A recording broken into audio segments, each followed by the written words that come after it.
సరే, ఇంక మొదలు పెడదాం స్తోత్రం. ఓం ఐం హ్రీం శ్రీం ఐం క్లీం సౌః.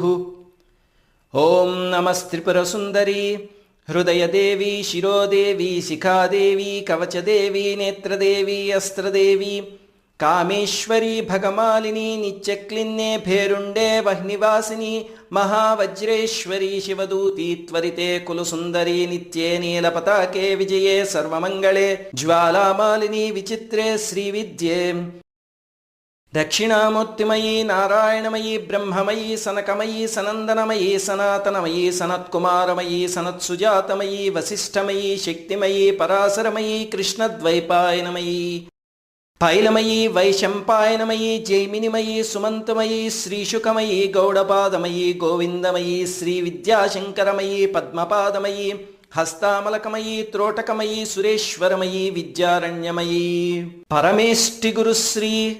ఇక్కడ 3 ఉన్నాయి చూడండి. పరమేష్టి గురుశ్రీ అని ఒక డాష్ ఉండి మయి, పరమగురుశ్రీ, స్వగురుశ్రీ అని ఉన్నాయి. ఇవేమిటి అంటే ఈ గురు పరంపరలో అలా శంకరాచార్యుల వారి దగ్గర నుంచి మనకు వచ్చింది ఈ స్తోత్రం, విద్యారణ్య స్వామి దగ్గర నుంచి.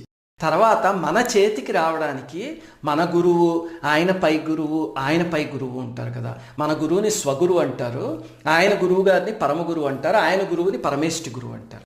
అక్కడ ఆ పేర్లు పెట్టుకుని చదువుకోండి. త్రైలోక్య మోహన చక్ర స్వామిని ప్రకటయోగిని అణిమా సిద్ధే లఘిమా సిద్ధే మహిమా సిద్ధ ఈసిత్వ సిద్ధే వసిత్వ సిద్ధే ప్రాకామ్య సిద్ధే భుక్తి సిద్ధ ఇచ్ఛా సిద్ధే ప్రాప్తి సిద్ధే సర్వకామ సిద్ధే బ్రాహ్మీ మాహేశ్వరి కౌమారి వైష్ణవీ వారాహి మాహేంద్రి చాముండే మహాలక్ష్మీ సర్వసంక్షోభిణి సర్వవిద్రావిణి సర్వాకర్షిణి సర్వవశంకరి సర్వోన్మాదిని సర్వమహాంకుశే సర్వఖేచరి సర్వబీజే సర్వయోనే సర్వత్రిఖండే త్రిపురే సర్వాశా పరిపూరక చక్రస్వామిని గుప్తయోగిని కామాకర్షిణి బుద్ధ్యాకర్షిణి అహంకారాకర్షిణి శబ్దాకర్షిణి స్పర్శాకర్షిణి రూపాకర్షిణి రసాకర్షిణి గంధాకర్షిణి చిత్తాకర్షిణి ధైర్యాకర్షిణి స్మృత్యాకర్షిణి నామాకర్షిణి బీజాకర్షిణి ఆత్మాకర్షిణి అమృతాకర్షిణి శరీరాకర్షిణి త్రిపురేసి సర్వసంక్షోభణ చక్రస్వామిని గుప్తతర యోగిని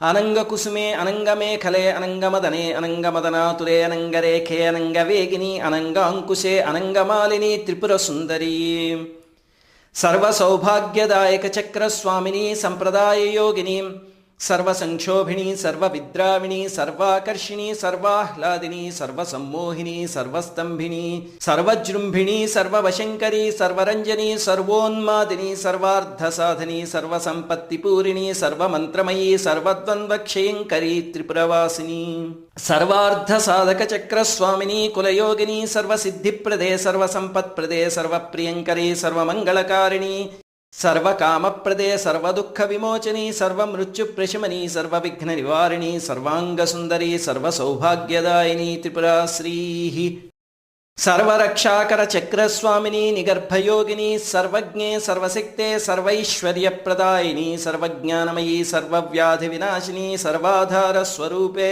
సర్వపాపహరే సర్వానందమయీ సర్వరక్షాస్వరూపిణి సర్వ ఈప్సితార్థప్రదే త్రిపురమాలిని సర్వరోగహర చక్రస్వామిని రహస్యయోగిని వశని కామేశ్వరి మోదిని విమలే అరుణే జైని సర్వేశ్వరి కౌళిని త్రిపురా సిద్ధే సర్వసిద్ధిప్రద చక్రస్వామిని అతిరహస్యయోగిని బాణిని చాపిని పాశిని అంకుశిని మహాకామేశ్వరి మహావజ్రేశ్వరి మహాభగమాలిని త్రిపురాంబికే సర్వానందమయ చక్రస్వామిని పరాపర రహస్యయోగిని మహామహాకామేశ్వరి మహాశ్రీచక్రనగర సామ్రాజ్ఞి మహారాజరాజేశ్వరి ప్రతాపభారతి పరబ్రహ్మస్వరూపిణి నమస్తే నమస్తే నమస్తే నమః.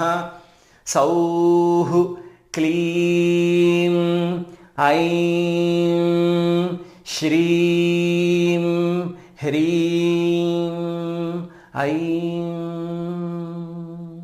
ఇది అసలైన సవరింపబడిన ఖడ్గమాల స్తోత్రం. మీకు దాదాపు ఒక 11 చోట్ల తేడాలు కనిపించాయి కదా, అవన్నీ ఏమిటి, ఎందుకున్నాయి అనేది దీని అర్థం తెలిస్తే అప్పుడు అర్థమవుతుంది. ముఖ్యంగా మీకు ఒక్క పాయింట్ చెప్తా చూడండి. ఏ పుస్తకాల్లో అయినా ఖడ్గమాలలో అణిమా సిద్ధే, లఘిమా సిద్ధే, గరిమా సిద్ధే అని ఉందా?